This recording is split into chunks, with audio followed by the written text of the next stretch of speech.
Hi ಸ್ನೇಹಿತರೆ, ನಮಸ್ತೆ. Welcome to my YouTube channel. ಇವತ್ತಿನ ರೆಸಿಪಿ ಒಗ್ಗರಣೆ ಅವಲಕ್ಕಿ. ನಾನು ಬೆಳಗಿನ ಬ್ರೇಕ್ಫಾಸ್ಟ್ ಗೆ ಮಾಡ್ತಾ ಇದ್ದೀನಿ. ನೋಡ್ರಿ, 2 ಈರುಳ್ಳಿ, ಒಂದ್ 5ರಿಂದ 6 ಗ್ರೀನ್ ಚಿಲ್ಲಿ, ಟೊಮಾಟೊ ಒಂದ್ 6 ತಗೊಂಡಿದ್ದೀನಿ. ಒಂದ್ 2 ಮೀಡಿಯಂ ಸೈಜ್ ಕ್ಯಾರೆಟ್ ತುರ್ಕೊಂಡಿದ್ದೀನಿ.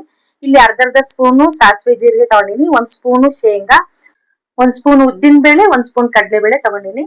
ಇಲ್ಲಿ ನಾನು ಅರ್ಧ ಕೆಜಿ ಅಷ್ಟು ಅವಲಕ್ಕಿ ತಗೊಂಡಿದ್ದೀನಿ ಕಣ್ರಿ. ಇದನ್ನ ನೀಟಾಗಿ ಒಂದ್ 2-3 ಸಲ ಚೆನ್ನಾಗಿ ತೊಳೆದ್ಬಿಟ್ಟು ಒಂದು 10 ನಿಮಿಷ ನೆನೆಯೋಕೆ ಬಿಡೋಣ. ಹೊಸಬ್ರು ಯಾರೆಲ್ಲ ನನ್ನ ಯೂಟ್ಯೂಬ್ ಚಾನಲ್ ನೋಡ್ತಾ ಇದ್ದೀರಾ, ಪ್ಲೀಸ್ ಸಬ್ಸ್ಕ್ರೈಬ್ ಆಗಿ. ಹಾಗೆ ನನ್ನ ವಿಡಿಯೋ ಇಷ್ಟ ಆಗಿದ್ರೆ, ಯೂಸ್ಫುಲ್ ಅನ್ಸಿದ್ರೆ ಒಂದ್ ಲೈಕ್ ಕೊಡೋದ್ ಮಾತ್ರ ಮರೆಯಕ್ ಹೋಗ್ಬೇಡಿ. ನಾನಿದು ಗಟ್ಟಿ ಅವಲಕ್ಕಿ ತಗೊಂಡಿರೋದ್ರಿಂದ ಇದು 10 ನಿಮಿಷ ನೆನೆಯೋಕೆ ಬಿಡ್ಲೇಬೇಕು ಕಣ್ರಿ. ಅದೇ ನೀವು ಮೀಡಿಯಂ ಅವಲಕ್ಕಿ ತಗೊಂತೀರ ಅಂದ್ರೆ ಅದೇನು ಹಂಗೆ ತೊಳೆದ್ಬಿಟ್ಟು ಅದನ್ನ ಹಿಂದಿಂದು ಒಂದ್ ಪ್ಲೇಟ್ ಅಲ್ಲಿ ಹಾಕೋಬಹುದು. ನೋಡ್ರಿ, ಅವಲಕ್ಕಿ 10 ನಿಮಿಷ ನೆಂದಿದೆ. ನಾನು ಇಲ್ಲಿ ಪ್ಲೇಟ್ ಅಲ್ಲಿ ಹಾಕೊಳ್ತಾ ಇದ್ದೀನಿ. ಆಲ್ರೆಡಿ ಒಗ್ಗರಣೆಗೆ ಎಣ್ಣೆ ಹಾಕಿ ಇಟ್ಟಿದ್ದೆ. ಒಗ್ಗರಣೆ ಹಾಕೊಳ್ಳೋಣ ಬಂದ್ರೆ ಸಾಸಿವೆ ಜೀರಿಗೆ ಹಾಕೊಂಡೆ. ನೆಕ್ಸ್ಟ್ ಉದ್ದಿನ ಬೇಳೆ, ಕಡಲೆ ಬೇಳೆ ಹಾಕೊಳ್ಳೋಣ. ನೋಡ್ರಿ, ಕಂದು ಬಣ್ಣ ಬರೋ ತನಕ ನಾವು ಫ್ರೈ ಮಾಡ್ಕೋಬೇಕಾಗತ್ತೆ. ಶೇಂಗಾ ಬೀಜನ ಹಾಕೊಳ್ಳಂದ್ರಿ. ನೋಡ್ರಿ, ಇದು ಕೆಂಪಾಗಿ ಬರ್ಬೇಕ್ರಿ, ಆ ರೀತಿ ನಾವು ಉಟ್ಕೋಬೇಕಾಗತ್ತೆ. ಇದು ಒಂಥರ ಟೇಸ್ಟಿ ಆಗಿರುತ್ತೆ ಕಣ್ರಿ, ಈ ರೀತಿ ಮಾಡ್ಕೊಂಡು ಅವಲಕ್ಕಿ ತಿನ್ನೋದ್ರಿಂದ. ನೋಡ್ರಿ, ಹಸಿಮೆಣಸಿನಕಾಯಿ, ಕರಿಬೇವು ಹಾಕೊಳ್ಳೋಣ. ಹಾಗೆ ಈರುಳ್ಳಿನೂ ಹಾಕೊಳ್ಳನ್ರಿ. ಚೆನ್ನಾಗಿ ಫ್ರೈ ಮಾಡ್ಕೊಳನ್ರಿ, ಕಂದು ಬಣ್ಣ ಬರ್ಬೇಕನ್ರಿ. Next tomato ಹಾಕೊಳ್ಳನ್ರಿ. ನೋಡ್ರಿ, ಇದು ಎಣ್ಣೆ ಬಿಡ ತನಕನು ನಾವು ಬೇಯಿಸ್ಕೋಬೇಕಾಗತ್ತೆ ಕಣ್ರಿ. ಅದು ಸ್ವಲ್ಪ ಬೇಯುತ್ತೆಲ್ಲ, ಬೆಂದ ಮೇಲೆ ಅದು ತಾನಾಗಿ ಸ್ವಲ್ಪ ಎಣ್ಣೆ ಬಿಡ್ಕೊಂತದ್ ಕಣ್ರಿ. ಅವಾಗ ನಾವ್ ಇದ್ ಮಾಡನ್ರಿ. ಸ್ವಲ್ಪ ಅರ್ಧ ಸ್ಪೂನು ಅರಿಶಿನ ಪುಡಿ ಹಾಕೊಳ್ತಾ ಇದೀನಿ. ಮತ್ತೆ 1 ಸ್ಪೂನು ಉಪ್ಪು ಹಾಕೊಳ್ತಾ ಇದೀನಿ. ಉಪ್ಪು ನೀವು ನೋಡ್ಬಿಟ್ಟು ಹಾಕೊಳ್ಳಿ, ರುಚಿಗೆ ತಕ್ಕಷ್ಟು.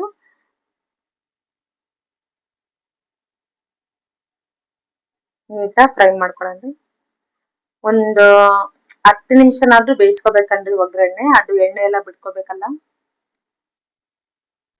ಯಾರೆಲ್ಲ ನನ್ನ ಚಾನಲ್ಗೆ ಸಬ್ಸ್ಕ್ರೈಬ್ ಆಗಿದ್ದೀರೋ ಅವರೆಲ್ಲರಿಗೂ ತುಂಬು ಹೃದಯದ ಧನ್ಯವಾದಗಳು ಕಣ್ರಿ. ನೋಡ್ರಿ, ಒಗ್ಗರಣೆ ಎಣ್ಣೆ ಬಿಟ್ಕೊಂಡಿದೆ. ಇವಾಗ ಅವಲಕ್ಕಿ ಹಾಕಿ ಕಲ್ಸ್ಕೊಳ್ಳೋಣ ಕಣ್ರಿ ನೀಟಾಗಿ. ಇದು ಅವಲಕ್ಕಿ ತುಂಬಾ ಟೇಸ್ಟಿ ಆಗಿರುತ್ತೆ ಕಣ್ರಿ ತಿನ್ಲಿಕ್ಕೆ. ಬಿಸಿ ಬಿಸಿ ಇದ್ದಾಗ್ಲೇ ತಿನ್ಬೇಕಂದ್ರಿ ಇದು ಅವಲಕ್ಕಿ. ಆರಿದ್ಮೇಲೆ ತಿನ್ನಂಗ ಆಗಲ್ಲ. ಬಿಸಿ ಬಿಸಿ ಇರುವಾಗ್ಲೇನೆ ನೀವು ಅವಲಕ್ಕಿ ತಿನ್ಬೇಕು. ಚೆನ್ನಾಗಿರುತ್ತೆ, ಟೇಸ್ಟಿ ಆಗಿರುತ್ತೆ. ಹಾಗೆ ನಾನು ಕ್ಯಾರೆಟ್ ತುರ್ಕೊಂಡಿದ್ದೆ ಅಲ್ವಾ, ಆ ಕ್ಯಾರೆಟ್ ನ ಹಾಕೊಂಡು ಕಲ್ಸ್ಕೊಳನ್ರಿ.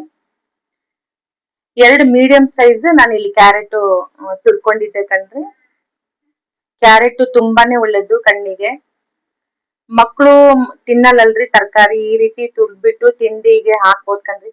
ಚಿತ್ರಾನ್ನಕ್ಕೂ ಹಾಕ್ಬೋದು. ಹಾಗೆ ಕೊತ್ತಂಬರಿ ಸೊಪ್ಪು ಇದ್ರೆ ಹಾಕೊಳ್ಳಿ, ಚೆನ್ನಾಗಿರುತ್ತೆ. ಕೊತ್ತಂಬರಿ ಸೊಪ್ಪು ರೇಟ್ ಇರೋದ್ರಿಂದ ನಾನು ತಂದಿಲ್ಲ. 15 ರೂಪಾಯಿಗೆ ಒಂದಂತ ಹೇಳಿದ್ರು ಕಣ್ರಿ, ಹಾಗಾಗಿ ತಂದಿಲ್ಲ. ನೋಡಿ, ಇದನ್ನ ಒಂದ್ ಪ್ಲೇಟಿಗೆ ಹಾಕೊಳ್ಳೋಣ ಬನ್ನಿ.